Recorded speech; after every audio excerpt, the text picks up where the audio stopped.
I'm Matt from Somerdale Shed, a community shed project based in Keynsham where interesting people do interesting things. And I've got a little project here that we've been working on, and it's something you can do in an afternoon, and it's basically made out of old tin cans where we make a rocket stove. There's a nice explanation of what a rocket stove is and how it works and why it's so efficient on Wikipedia.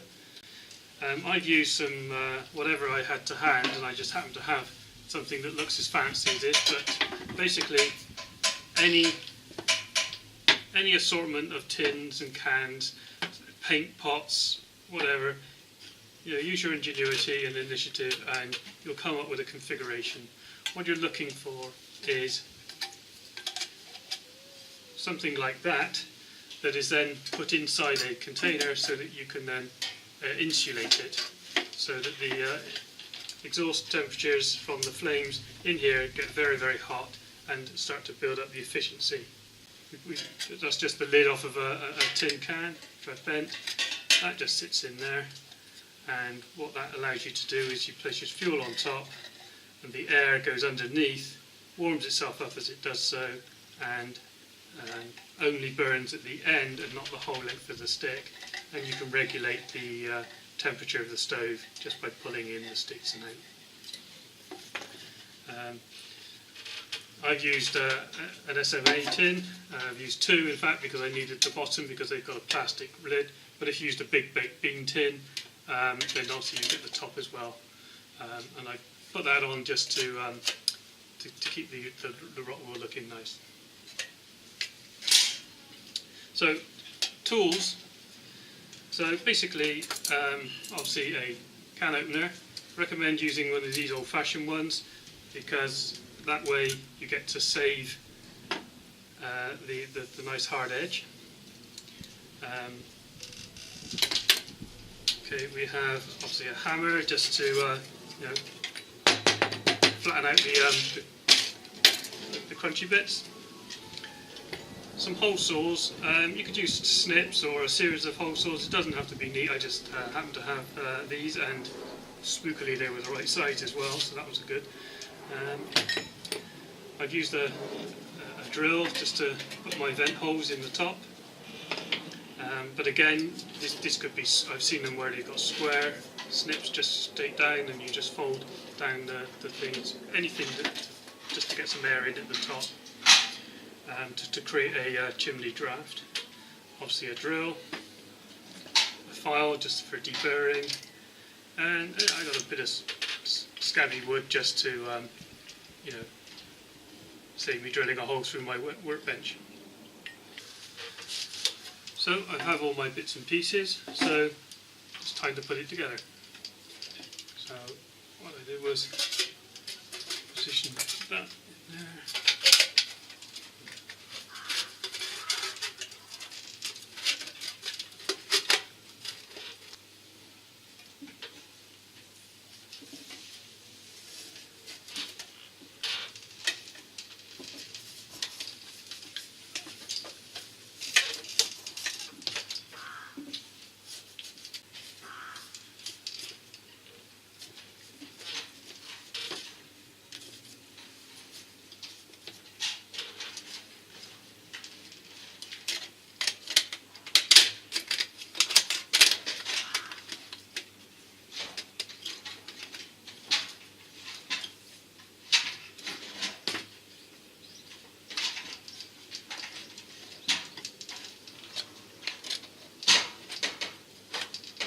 What I've got here is some small bits of dry wood, some kindling, some small bits of main fuel, and you only want very small bits of main fuel. I mean that's probably the size of a log as far as this little burner is concerned. And we'll have some paper to get it going with, and obviously some matches. So the way I'm going to do this is I'm just going to take a piece of paper, crunch it up loosely. Pretty loosely. Yeah. Actually, a little bit looser than that, just smaller bits and pieces. And then shove it. Drop some bits down into there. And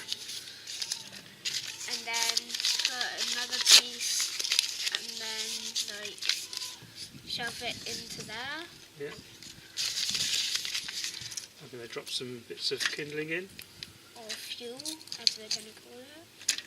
Isn't that the fuel? Just the fuel, yeah. And don't forget about your matchbox and matches. then I'm going to simply Whoa. drop the match in there, which promptly goes out. It's always when we're like filming. Well, it looks cool. Smells like bonfire night.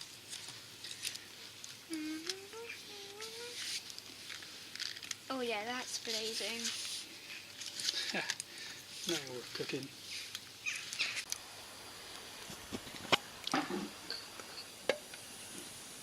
So we have a nice rolling boil.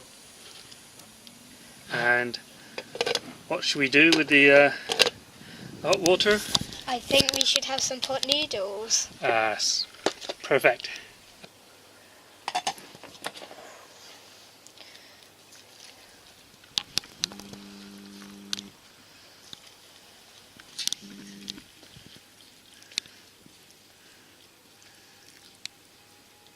Looking delicious.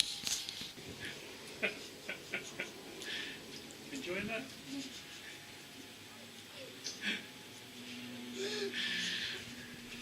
Cheers.